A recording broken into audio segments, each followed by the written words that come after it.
快晴だ。今日も道の駅行っちゃいますか。その前にさ、定山渓に来ているんだし、温泉に入ってもいいんじゃないかな。そうだね。わかったよ。やった。じゃあ先に道の駅に行ってるね。置いていかれってこと？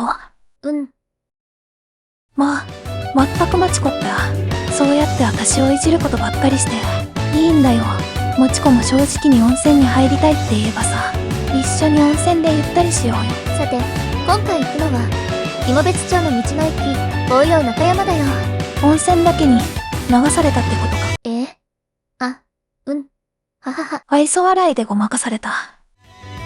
で、紅葉中山？中山さんの家でも見るの？そんな盗撮じゃあるまいし、中山さんに何の恨みがあるのさ。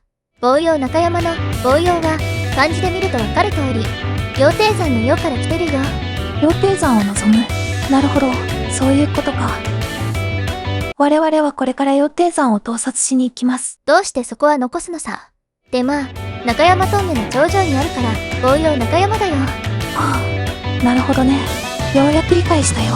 素直でよろしい。紅葉中山は、羊蹄山を望める立地の良さだけではなく、全国的にも有名な名物、峠の揚げ芋や、紐別町の特産品を使った飲食店、お土産屋さんがあるよ。峠の頂上でお店をやるって、よくよく考えたらおかしくない？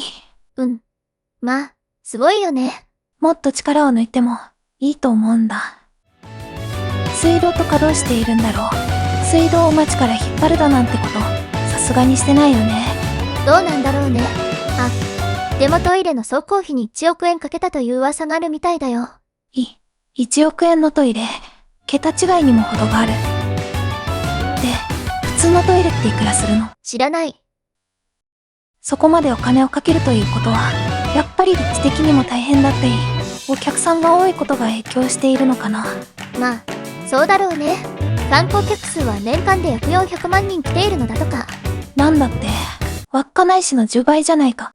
そうなの？どうしてそんなこと知ってるのさ。稚内市は38万人弱だからね。まあ道の駅と松戸では、観光客の落とす金額や目的も違うからね。そりゃそうだよね。ということで、紅葉中山へ向かうよ。いざ、中山峠の山頂へ。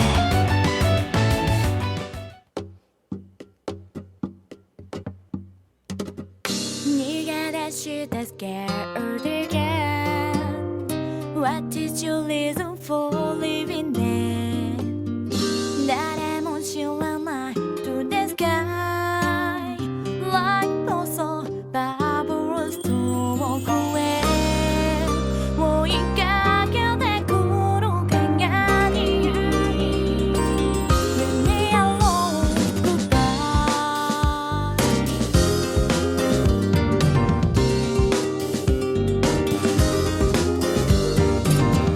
強がれな scared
したね。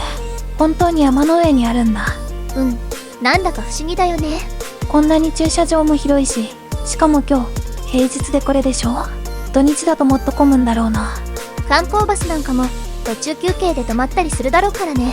ここ以外、特に何もないもんね。ちなみに、対向車線側にも売店があるんだよ。ああ、そうなんだ。こっちほど大きいものではないけれどね。なんかあるね。つくしの銅像かな。これはアスパラガスだね。ああ、そっちね。気分が少し読みづらいけれども、どうやらアスパラガスの塔っていうみたいだよ。と、ねえ。アスパラといえば、岩内町が発祥だと思っていたけど、肝別町もアスパラの発祥地なんだね。そうみたいだね。岩内町の方には研究した記録だったり、関連した研究者や品種、会社の資料としても残っているけれども、どちらかといえば、肝別町は本格的な栽培が始まった場所なんだろうね。なるほどね。他にも向こうに石碑とか銅像があるみたいだよ。どうしてここにあるんだろう。そうだ、教えて、もちこ先生。自分で調べなよ。そんな辛辣な。と思ったけれど、自分に説明が書いてあるみたいだね。それなら手間じゃないね。何が？教えてよ。たまには自分で読んで理解するのも大切だよ。そんな、一生のお願いだから。そのお願い、前にも使わなかったっけ？あれ、そうだっけ？というか、一生の願い事なんだから、もっと大事な場面で使いなよ。例えば1億円のトイレが欲しいとか。さあ、スタンプをして次の場所に行こうね。あれもちこ、峠の揚げ芋は、お土産は。何言ってるのさ、モネちゃん。この前、石狩の道の駅で焼き鳥食べたでしょ？もういいでしょ？なんでさ、それ今日の話じゃないでしょうに。早く次行こう。やっぱりこうなるのか。とほほ。